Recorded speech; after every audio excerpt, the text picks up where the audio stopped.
Okay, hai. Bersama saya Eva dalam Sembang Cerik. Okay, so sekarang kita ada Razik. Nak punya apa? Razik Rashid? Razik je? Ke ada nama pena lain? Razik. Abang Korea ke? Tak ada lah. Okay, kita ada Razik Rashid. Okay. Sebenarnya Eva dengan Razik ni kenal daripada kita dua daripada Aswara lah kan. Okay. Kita dua daripada Aswara dan Razik adalah pelajar muzik. Betul. Okay. Nanti dia akan kenalkan lagi lah diri dia lebih lanjut. Okay. Razik pelajar muzik daripada Aswara dan berasal daripada Johor. Okay. Jadi sekarang ni kita punya topik untuk minggu ni adalah bila bercakap tentang Johor, muzik yang paling terkenal sebab Razik daripada muzik. So muzik yang paling terkenal dekat Johor adalah Ghazal. Okay, jadi hari ni kita nak bercerita tentang segala sejarah asal usul. Apa lagi benda-benda yang berkaitan dengan Ghazal, Razik akan terangkan dan Razik akan kongsikan apa yang Razik tahu. Boleh? Boleh. Nama saya Razik Rashid. Saya berasal daripada Johor. Saya sama dengan Kak Ipah, saya tengah belajar dekat Aswara. Okay. Degree tahun Kak Ipah tahun berapa? Akak tahun 1 degree. Tahun 1, saya tahun 3. Dah masuk tahun 3. So saya mengambil jurusan muzik. Major saya vokal tradisional. So jadi vokal tradisional ni saya akan menyanyikan lagu-lagu yang lagu asli, lagu Zapin, lagu Inang. Jadi Ghazal tu adalah salah satu lagu-lagu yang mungkin saya akan nyanyi juga setiap sem kan. Tapi sekarang saya ambil ensemble dekat Aswara, ensemble Ghazal. Di mana tokoh kat Aswara tu di guru kita adalah Pak Yasin. Pak Yasin dengan Pak Zain lah kalau Kak Ipah kenal. Untuk yang penyanyi? Untuk penyanyi setakat ni memang tak ada lagi penyanyi. Jadi tapi Pak Zain tu memang padu lah nyanyi. Pak Zain tu memang padu. Maksudnya dia boleh menyanyi, tunjuk ajar sedikit demi sedikit kepada kita orang ni yang ambil vokal. Pak Yasin dia lebih kepada gambus dan juga peti harmonium. Jadi itulah Ghazal. Saya sebut sedikit tentang Ghazal, tentang saya. Okay, kita teruskan dengan soalan. Okay, untuk soalan pertama. Alright. Boleh? Okay. Teruskan. Kita ada 1, 2, 3, 4. Okay, kita ada 4 soalan tentang sejarah Ghazal. Soalan pertama adalah dari manakah perkataan Ghazal itu berasal? Soalan pertama, perkataan Ghazal tu datangnya daripada bahasa Parsi yang bermaksud puisi kasih. Puisi kasih tu di mana mereka akan mempersembahkan daripada syair yang dilagukan. So syair tu memang untuk kekasih kan? Tak, yalah sebab dah nama dia bahasa dia agak puitis juga. Okey, jadi puisi kasih tu dekat India time tu ada satu tokoh. Tokoh penyair puisi kasih ni nama dia Amir Khusrau. Dia adalah salah satu daripada ahli kumpulan wayang Parsi. Di mana wayang Parsi tu adalah macam teater Parsi yang famous yang terkenal dekat tanah India. Wayang Parsi ni waktu itu dia buat macam persembahan kembara tau. Okey, cakap pasal wayang Parsi kan. Okey. Macam apa yang Ifah belajar, wayang Parsi tu macam dikenali juga sebagai bangsawan. Itu yang kita nak cerita pada datangnya bangsawan. Jadi maknanya ini sekadar apa yang macam Ifah boleh kaitkan lah. Jadi maknanya Ghazal ni datang sekali dengan wayang Parsi tu. Wayang Parsi dulu datang. Lepas tu bila wayang Parsi tu masuk ke tanah Melayu, dia buat persembahan kembara tu ke saya tak ingat lah yang luar negara yang dia pergi, tapi start sampai ke tanah Melayu tu dia pergi kat Penang dulu. Dia pergi kat Pulau Pinang, start kat bermulanya di Pulau Pinang itulah orang-orang Melayu orang-orang Melayu tu banyak buat wayang Parsi tiruan. Jadi bila buat wayang Parsi tiruan tu yang ditukar nama sebagai wayang bangsawan. Wayang bangsawan tu ada juga instrumen alat muzik di dalam wayang bangsawan tu yang daripada wayang Parsi ditukarkan untuk bangsawan. Sekejap, sana. Wayang Parsi ditukar jadi bangsawan. Okey. Sebab wayang Parsi tiruan tu ditukar nama jadi wayang bangsawan dan ditukarkan alat-alat muzik tu. Daripada wayang Parsi ke wayang bangsawan. mengikut cita rasa orang-orang Melayu kita. Oh, okey, faham. Jadi daripada wayang bangsawan tu lah ada tokoh-tokoh wayang bangsawan masa tu, Tuan Muhammad Masyhur, Baik Kasim dengan saya tak pasti tapi salah satu daripada diorang Datuk Muhammad Saleh bin Perang. Datuk Muhammad Saleh bin Perang itulah yang melopori muzik bangsawan tu dan ditukarkan nama kepada Gamat. Gamat tu maksudnya Rio ataupun kuat. Sejarah berasal dari mana? Ghazal tu berasal daripada mana?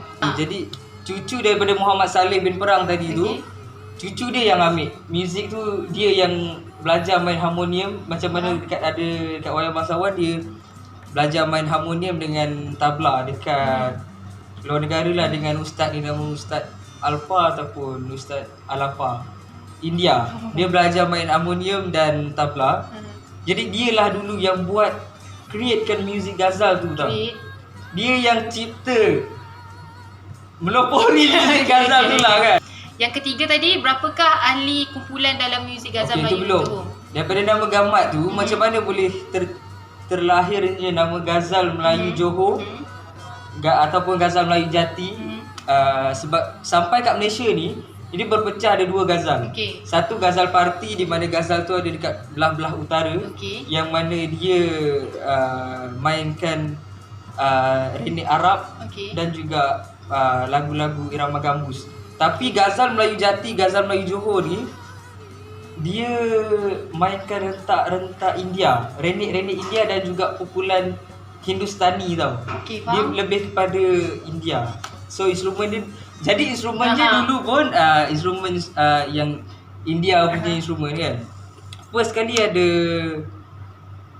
gitar, sitar, tabla, ada dol, ada sarangi, alat-alat muzik macam tu. Mula ada dalam 4 macam tu. Lepas tu bila tukarkan sitar tu tukar kepada gitar, dol tukar kepada tabla. Kalau tak silap saya lah, dia cerita apa yang saya tahu je kan. Jadi alat muzik Ghazal tu lah jatuh kepada cucu Datuk Muhammad Saleh bin Perang tu. Nama cucu dia Pak Lomak. Pak Lomak ni lah dia yang orang pertama cipta lagu Ghazal yang tak ada langsung unsur-unsur muzik asli. Sebab banyak sekarang lagu Ghazal dia boleh jadi lagu asli, boleh jadi lagu Minang. Tapi ni lagu pertama Ghazal yang tak ada langsung bunyi asli. Pertama sekali lagu Ghazal yang diciptakan oleh Pak Lomak tu lagu Pak Ngah Balik. Nyanyi sikit. Pak Ngah Balik. Sebab akak tak tahu. Bulan mengambang, Pak Ngahlah balik, ahailah sayang. Bulanlah mengambang, bulan mengambang di tengah malam. Tapi saya nyanyi tu yang basic lah. Tak, yang penting kalau Razif nyanyi muka dia pergi dulu. Kita ada hashtag gitu ya. Muka pergi dulu. Okay. Nak soalan lain? Okey, seterusnya. Tadi dah jelas kan? Tadi Razif kata, macam tadi daripada sepanjang Razif cerita sejarah Ghazal ni, dia macam berlaku revolusi tau. Berlaku macam perubahan kan. Nak tahu jugalah, adakah alat-alat muzik macam mana nak tahu adakah alat-alat muzik Ghazal yang sekarang ni dipakai, yang dulu dipakai masih lagi diguna pakai, ataupun dia dah berubah? Maksudnya mungkin tabla, tak tahulah kan, mungkin tabla dia tak guna, dia guna benda lain, dia tukar dengan benda lain. So sekarang ni nak tahu, jadi sekarang ni nak tahu, ada yang masih digunakan, ada yang dah ditukar, dan ada juga yang dah ditambah. Jadi sabar. Jadi sekarang ni akan nak tahu apa alat muzik yang memang betul-betul dipakai oleh Ghazal. Kalau tak ada, tak lengkap. Alat muzik yang memang betul-betul macam nadi untuk Ghazal. Yang pertama sekali harmonium. Harmonium, peti harmonium tu lah yang memang bagi saya sangat-sangatlah penting. Untuk saya sebagai seorang penyanyi, saya nak kena dengar pengantar daripada peti tu. Dia akan ada main satu irama yang macam bila dia main tu, yang lain semua akan okey tahu kat sini dia nak hantar untuk kira macam melodi kan. Melodi irama. Dia ada satu melodi yang mana diorang akan dipanggil melodi pengantar lah. Melodi pengantar untuk saya sebagai vokal. Saya akan saya tahu kat sini nak masuk verse. Kat sini saya nak tahu chorus. Dan juga instrumen-instrumen yang lain pun berpandukan kepada peti harmonium. Dan kedua yang asalnya tabla yang masih digunakan sekarang lagi. Tabla masih digunakan, peti dan tabla. Peti dan tabla dan gitar. Gambus tu dulu yang asalnya dia tak ada masuk lah, tapi bila sekarang ni sebab peranan gambus tu sama macam peti harmonium. Dia orang main melodi juga. So dua-dua tu ada muzik pengantar. Jadi contohlah kalau macam tak ada peti harmonium, dia ganti dengan gambus, masih boleh berjalan ghazal tu. Ataupun tak boleh, memang kena ada peti harmonium juga. Nak sedap ada peti lah. Peti harmonium. Bau bunyi dia bingit kan. So ada dua. Tapi kalau untuk latihan kita boleh je pakai gambus. Saya pun selalu je praktis dengan Hakim pakai gambus. Sahaja. Macam yang sahaja. Okey, daripada tabla dia macam bagi beat. Dia ada jenis pola mainan dia tau. Dia ada beberapa pola mainan yang macam saya pun tak tahu lah sebab saya tak main tabla. Dari mana setiap alat muzik tu berasal? Yang saya tahu peti harmonium tu memang asalnya macam daripada India, dan tabla tu adalah asalnya dia daripada alat muzik. Ada yang kata dia daripada alat muzik India yang dibelah dua. Alat muzik India yang dia boleh pukul atas bawah macam tu, tapi dibelah dua je jadi boleh tabla jadi kecil. Ya, itu apalah yang saya tahu daripada Amir Khusrau punya risalah dia lah. Macam tu kan. Okey, jadi alat muzik lain yang bagi saya macam penting sekarang ni ada dalam ghazal, tamborin. Tamborin maracas, tamborin tu penting tau. Untuk sekarang lah kan. Tapi kalau orang tu memang dah strong, peti harmonium dengan tabla pun dah boleh main. Tapi bagi saya macam penyanyi, saya dengar beat daripada beat lah kan, daripada tamborin. Macam buat kau hype lah. Bukan, tamborin tu dia ada satu beat yang memang penting untuk semua. Dan juga maracas.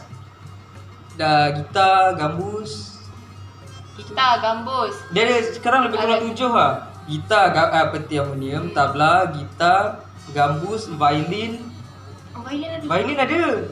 Violin, tamborin, maracas. 7. Itu macam baru lengkap lah. Baru riung kan. Toko ghazal ada dah toko ghazal yang diminati. Yang ni yang Razik minat, dan namakan kumpulan mereka serta karya. Okey, yang paling saya minat of course lah daripada nenek saya. Daripada nenek saya tu di kumpulan seri penambang ghazal dekat Muar, Atan Penambang. Tapi saya tak sempat jumpa lah, tapi saya suka lagu-lagu dia. Maksudnya nenek Razik punya kumpulan ke? Nenek Razik punya adik-beradik. Oh, ya ke? Adik-beradik dia penyanyi lah. Dayung lah, Nandong, Dayang. Penyanyi lama kumpulan The Fiction dulu. So diorang ada kumpulan sendiri, kumpulan ghazal sendiri. So itulah. Jadi lagu dia? Antara karya dia? Atan Penambang tu lah adalah orang yang pertama sekali rekod lagu Pak Ngabali. Gitu. Kita masuk lagu pula. Okey. Namakan lagu yang diminati selain daripada Pak Ngabali. Okey, selain Pak Ngabali, Puteri Ledang. Okey. Puteri Ledang tu saya rasa macam lagu. Terangkan sedikit secara teori lah. Secara teori. Maksudnya okey, apa yang saya tahu je lah, lagu tu time tu Pak Lomak, saya rasa Pak Lomak lah dihantar belajar agama dan juga belajar peti harmonium ataupun tabla. Sorry kalau saya salah ke apa-apa.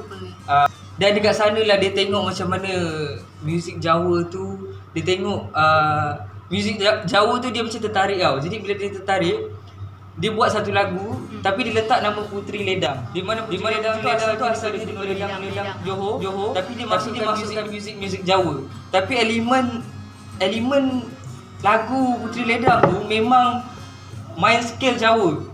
So memang lagu tu unik lah bagi saya sebab cara nyanyian. Penyanyi dia lelaki perempuan? Perempuan sebenarnya, tapi lelaki pun ada nyanyi. Abang Roger kita ada nyanyi. Adakah memang ghazal tu ada dekat Johor je ke, ataupun negeri lain pun ada juga kumpulan ghazal? Cuma ada, seperti yang saya katakan tadi, dekat Malaysia ni dia terbahagi kepada dua ghazal.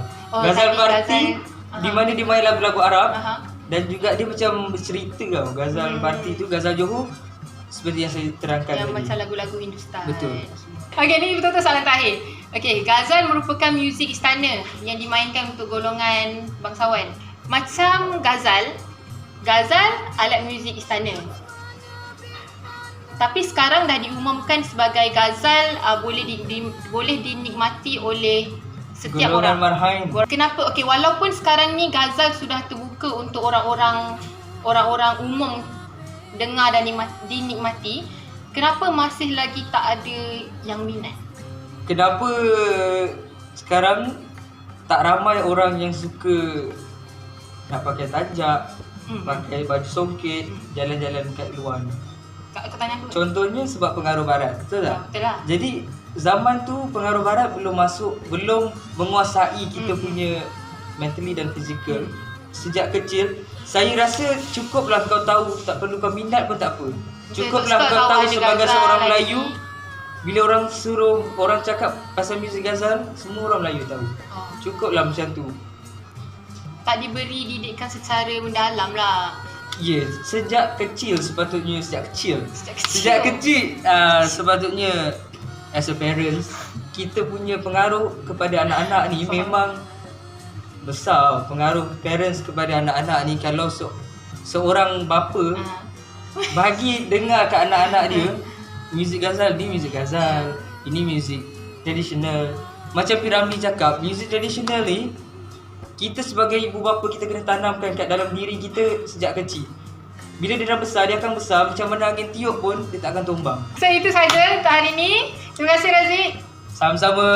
Terima kasih juga Cakaplah jangan lupa tengok. sebab jemput. Okey, dia suruh saya promote. Azal, lupa tengok. Jangan lupa Sekali. tengok kita orang punya video. Kita orang. Video daripada YouTube channel Sembang Cerik. Ingat saja ke Cerik ni letak kat sini? Bukan biasa-biasa ke? Okey dah. Bye.